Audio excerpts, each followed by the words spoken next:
Good morning, everybody. This is a little free video for PPG. Just trying to get you guys a little bit of content out there, talking about the high-end market and some fun stuff. As you guys know, I don't do a lot of content. I'm no Joey when it comes to this stuff, so don't expect the highest resolutions or anything here. I'm just going to talk to you a little bit to help you guys understand what's happening and how you guys can take advantage of it in the market. And to understand that you have two different markets in Dragon Ball. You have the high-end market, and then you have the playability market. Dragon Ball is a unique market due to the fact that most games, it's just the high-end market that you're really trying to do for. The playability market is like non-existent. So we're in a really good place, but it also means there's some impact on it. So I'll just drive right into it, and we'll just talk about it. Like I said, this is very low budget. Don't expect some amazing, high-quality 7,000 GIFs or anything like that. I'm using OneDrive, super simple, okay? I'm just showing you guys my deck that I had updated. You guys have already seen the deck profiles. There's nothing exciting about it. What I'm talking about is you guys know that I play this Piccolo Jr. If you check the TCG of this card, it has just went from being a $6 card to a $10 card, and I think now it's a $50 card. Well, it's not an overly pretty card, okay? It's the playability of it. Right now, red-green is in a great spot. There's cards that can be played for free with this baby, so that makes it pretty good. I think it's a Goten. It's a blocker. I wasn't playing it, and then I just threw in one of, and man, that's a great card for the deck because it's just free and it activates Alliance. It does a damage, it draws cards, very good. So this card goes up because it's rare and people play it. It's that simple. While this deck is doing well, this card will continue to go up. I still have extra because I know we're not at that peak season yet. I figure around 150 is when I'll sell this card unless they do a reprint. Always possible, but I'm taking that risk. A few other things is the same category, like Supreme Kai. She is not just a beautiful card. She is a 2-for-1. She's a very pretty art. The card's very shiny. It's nice. People like Supreme Kai. She's one of the, I believe, the only female SCR, unless I'm wrong, which, she's breaking the glass ceiling. It's awesome. So because of that, she's a collector's piece in the game. First SCR that's a female. And she's one of the best SCRs in the game. She might be better than Cell Xeno. The difference being is that Cell Xeno doesn't cost any energy. She's not the prettiest card, though. We still got Apex of Power. We know that's the best looking card. So that's always going to be the collector's piece. We then know Awakened Power. It's pretty high up there. That's a beautiful piece of art. And so we're just going to talk about the differences and how you can manage it. What's cool about this is you don't need a lot of these cards to be competitive in this game and play. You can always borrow cards. Your friends will have them. There's always that option. My top third at Nationals, I borrowed cards. I didn't have the money for Bardock Great Apes. So I just borrowed them. And I gave people prizing off of the fact that they helped me out.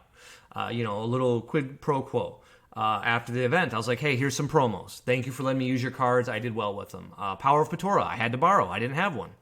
Now I think I got like 6. It's a pretty card. So we're going to just switch over and we're just going to talk about how you guys, as I die, how we can talk about how to transfer that to the collector's market because a lot of you guys seem really interested in it. It seems really exciting. What you need to understand about high-end cards is they're high risk, high reward, okay? In this current era of stock market manipulation and problems, it's really hard to be excited about your stocks, okay?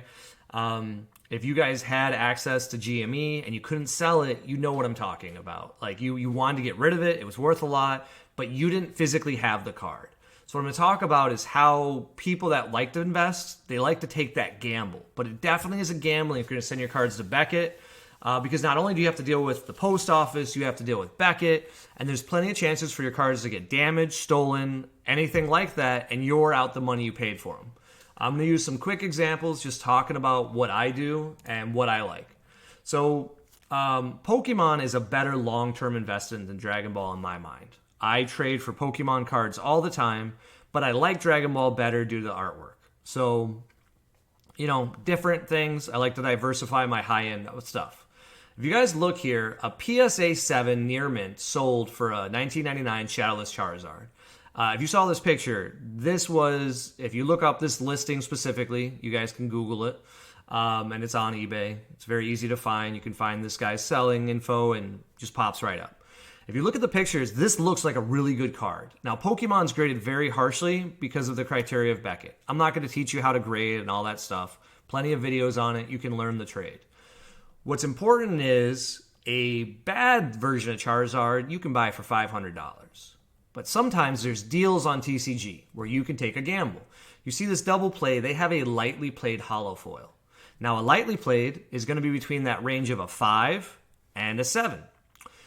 Pretty much. Now, if you get that 7 and it's in a really good shape, you made $1,000. If you look at mine, I got one right here. I'm going to show you guys. Hopefully it comes up. Like I said, it's a low quality function. We're going to try to show you it.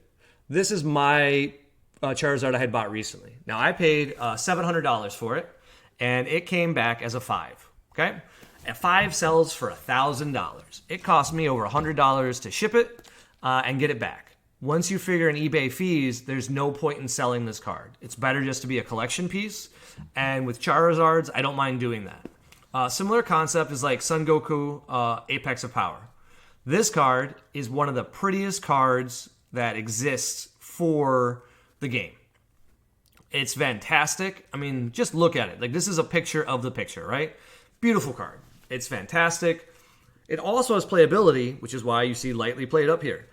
When these grade, there's a kind of a formula for grading. Excuse me. Certain numbers, the cards increase drastically in price. For an Apex of Power, I believe a near mint was selling for, which is hard because there's not a lot of near mints on there right now, around $2,200 to $2,500. If it comes back as a 10, the card is worth $4,000. Well, you're thinking to yourself, wow, that's easy money. Well, that has to be a 10. If you get a 9.5, even on an Apex of Power, it's not going to really increase in price in comparison to a raw. As the line moves and we get them worth more, your card will go up. So there's only a certain amount of 10s out there. People are trying to grab them up right now for $4,000. Well, they were $2,000 back in December. And you can track that through, there's a variety of tools online that will show you how cards have went up in price. Well, at some point, we will reach the max of what it was because people will be like, well, hey, I'm flooding the market. At that point, you'll see the card just kind of tank, and then it will rise back up, and it's just kind of what happens in collectible markets. In my case, I like to collect first editions in Pokemon. That's a better investment, in large part because there's always another generation of Pokemon players. When you think about Dragon Ball, it's us, right? You know, it's older specific demographics. Although we do have a few female components to our season, there's not a lot of females who play the game. Whereas Pokemon, there's some cards that are pretty exciting, and you have a diverse group for it. So you have a bigger audience, and you have more people who want them, and also the younger generation is playing the game. So like my nephews are 9 years old. They know about Pokemon. They play it. So when they're 20 years old, they still want to buy some of these vintage cards. Great investments long term, lower risk, same reward. So that's why I switched to that. Just showing you a few other examples. Oh, here it goes. So these are some of the sold raws, okay, of what you can find on eBay. A $2,000 raw. A $1,200 raw someone sold it for. Well, obviously, I think this is my listing. So, oops. But yeah, that's mine. Okay. If you buy a card for $1,000 and it comes back as a 10, man, you made a lot of money. That feels really good. Keep in mind the fees are astronomical. You're looking at like $500 in fees if you sell a card that much, which you have to factor into all your costs. A great example of a better investment instead of Apex of Power sometimes if you have less money is buying like a hollow version of first edition Charizard. This one only went for $300 because there was one bid and it was a best offer accepted. So someone needed money immediately and there wasn't a lot of pictures. I think this one only had one picture up. Now this picture looks fresh. It looks really nice and they're advertising it as excellent. Obviously, we don't know if that's true or not, but at $300, that's a great deal if it's a hollow card. You can see here, this right here is a PSA, I think this is an 8. I couldn't remember what I put up here. But if it's PSA 8, it probably went for about $700 to $800 to $1,000. In this case, it was only $900 because Charizards have been kind of going down lately as people invest in other markets. That means it's a great time to buy Pokemon if you have the extra Dragon Ball stuff. Or if you think Dragon Ball is going to continue to go up, you invest in Dragon Ball. It's pretty cool. Some of the other stuff to keep in mind is there's other factors about long term, right? Like, this game's not dying this year. We got a Nationals. We know it's going to be going on for at least another year. Hopefully we get another 5 years, 10 years, keeps going. This game doesn't print the game into death. Like Magic, currently doing terrible. Paper Magic is just Commander. And as a result, you're not seeing that same return and reward. So we're in a great place. The game feels good. But there's cards that you can pick up that are really cheap right now. And even if there's a buyout after this video, don't worry. There's always more of these cards because they're not that rare, but they are that beautiful. I'm going to show you guys two of my favorite, and hopefully this works out. I probably should have just done a OneDrive to show it. But it's it's these Gokus that, yeah, this was a terrible idea. But if you can see this with this terrible glare, it's the World Tournament cards, okay? With the World Tournament cards, they make a great picture. You get them graded. It's pretty cheap. You choose the economy feature. You're looking at like $15 when you have 100 cards or more. If you buy them at $20 a piece, it's a $35 investment. I'm pretty sure someday these will be worth over $100 a piece. They're beautiful. And if you have them in good condition, they're already worth over $100. If you have a Gem Mint 10, you already can get $100 for them. So it's not big, expensive cards. I was going to show a Gogeta because of the glare. It's probably a waste of time. But this is also just a pretty card that had big playability. Now, this one's mint. So I'm going to send it in, but I'm not going to send it in under an expensive feature. This is going to go under economy. I'm not going to get this back for a whole year. I'm okay with it. We're not in a rush. And what's cool is you can also buy up cheaper cards that you know will go up in time. Like, I got Totodiles. I pick up all the generation cards when they're cheap for first editions. I think this common was like $2 for a first edition Totodile. Well, it's not guaranteed that this will be a huge payout someday. But there's a good possibility of it because A, it's first edition, and it came mint. Like this is, you can't see it because of the glare, so terrible idea on my part. But it is really nice. This is a fresh looking card. Well, wasn't a big investment. It could be a big return. And then sometimes, you're just trying stuff like Weiss. They make signature cards. Well, we know how popular signature cards are in the world of Dragon Ball. Well, they're not just Dragon Ball exclusive. People are excited about them in every game. Well, Beckett will grade them. If you go under the economy option, there's no limits on price. So you probably can't see it, but I have a Yuna here from the Sword Art Online movie. Big fan of the thing. It was pretty cheap. It was like $100 for this cool signature card. It's rare. It's awesome. And it may not sell that well. Like, it's $100. I don't know how it'll grade because they have a different grading scale than what I'm used to. Like, I know how to do Dragon Ball. I know how to do Pokemon. For Weiss, I got no clue how to tell where centering is. For all I know, she's supposed to be all the way to the left, and she's to the right. That being said, for $15, it's worth it. But what's important to keep in mind, and that's what I'm kind of going to close here with, is if you're going to grade cards and do stuff that you don't mind keeping as kind of like art pieces for your house or just your display or just a binder. Like I said, I collect Charizards. You see here, or due to the glare, maybe not. We have a first edition Dark Charizard here. It's only an 8.5, nothing too exciting. I already showed you the 5 Charizard we got here. This is a Shining Mew 10. Now, this is only a $400 card. It's not overly expensive. As a result, I haven't wanted to sell it because it's really nice art. It's cute. If you Google it, probably a better idea. I should have added it to the OneDrive just to show you guys some of my collection pieces. I'll do a video someday just to show you what I collect. But, they have displays and whatnot. We have a security system that locks and then keeps track of the cards. And so, we have them up on that. And so we take them down for videos and whatnot. But it's just a cool piece that you have. And people who used to play the game like it. I'd show you my Submarine Pikachu, but like I said, because of the glare, it's probably not worth it. But that's a great example where the raw card was $70. And raw means, obviously, it's out of a case, okay? It hasn't been graded yet.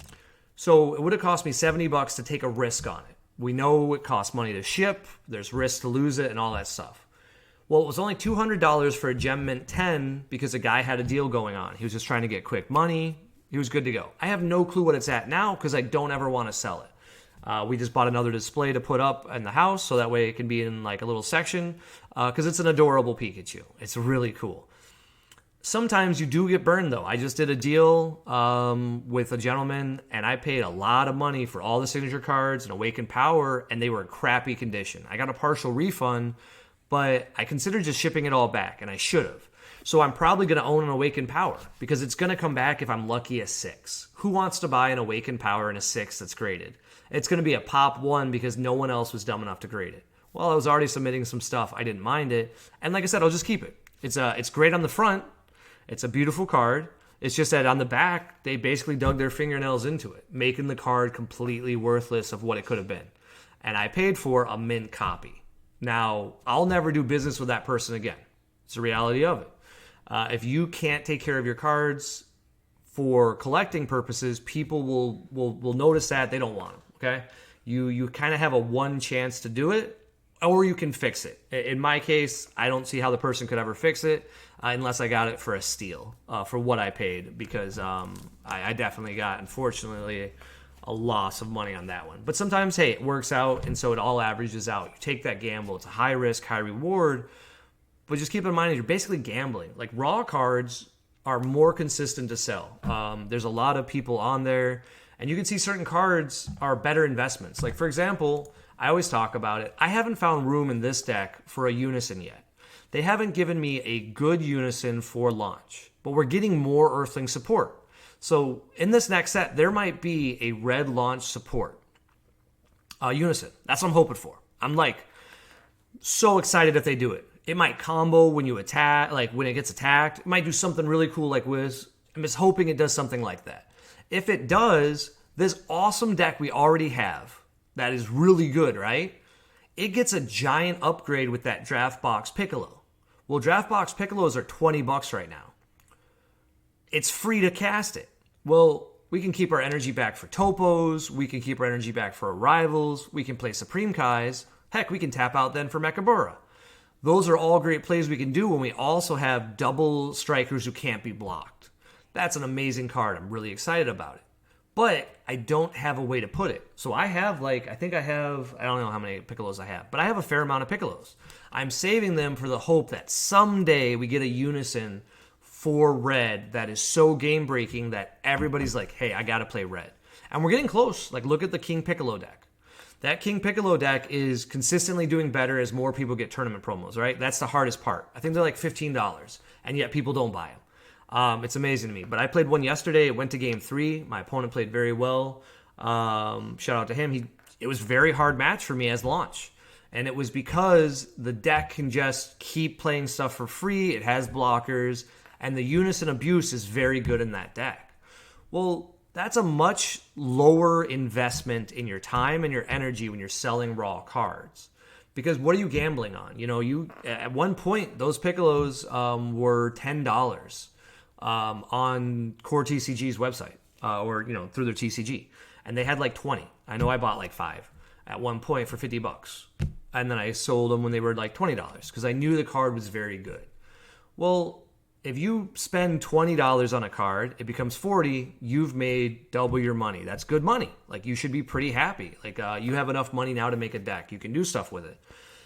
When you're talking about these Charizards, Apex of Powers, these high expensive stuff, you also have to keep in mind the fraud that is in this environment. We do a ton of work to guarantee that when my cards arrive, they cannot say that it's not the right card, which people try to do. Even with high-end stuff, people are like, hey, I can make a few $1,000s off this buyer, and I want to try to rip them off. People are always out to make a buck.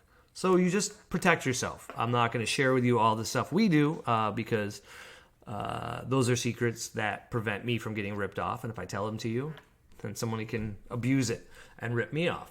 But there's other little things that you can do to maximize your cards. For example, Senzu Bean Nationals. I'm a sucker. I played with mine. You know someday in the game, people are going to want Mint Nationals 2019 Senzu Beans. Well, most of us got them for free. You didn't need to sell them for $20 back in the day. You knew the price of them would go up because they were a rare commodity. And a lot of this is just holding on to stuff that you have extra, like sealed boxes. Have you guys seen the prices of sealed boxes? People like to collect them. I have to admit, I've seen a few of the videos of, I'm trying to think if it's Infinite Zamasu on Instagram. If you follow him, shout out to that guy. He's got an awesome collection. He has 2 sealed draft boxes where they make the Hyper Evolution, and then he puts the Hyper Evolution SCR next to it. And it's, of course, like a PSA 10 and a Beckett 10 right next to it. And it looks phenomenal for pictures. It's just mind-blowing how cool it looks. Well, and then a sealed product as well. So you're seeing it, like, I think I'll just do a quick search here. TCG player. We click on the advanced search. When we're looking at Dragon Ball, last time I checked, when it comes to sealed product, I think we're pretty much sold out, of these things, and yet people still don't invest in it. Like, here we go. Let's go high to low. Obviously, there's some of these are going to be crazy. Tournament of Power, Universal Onslaught. Those are all crazy prices.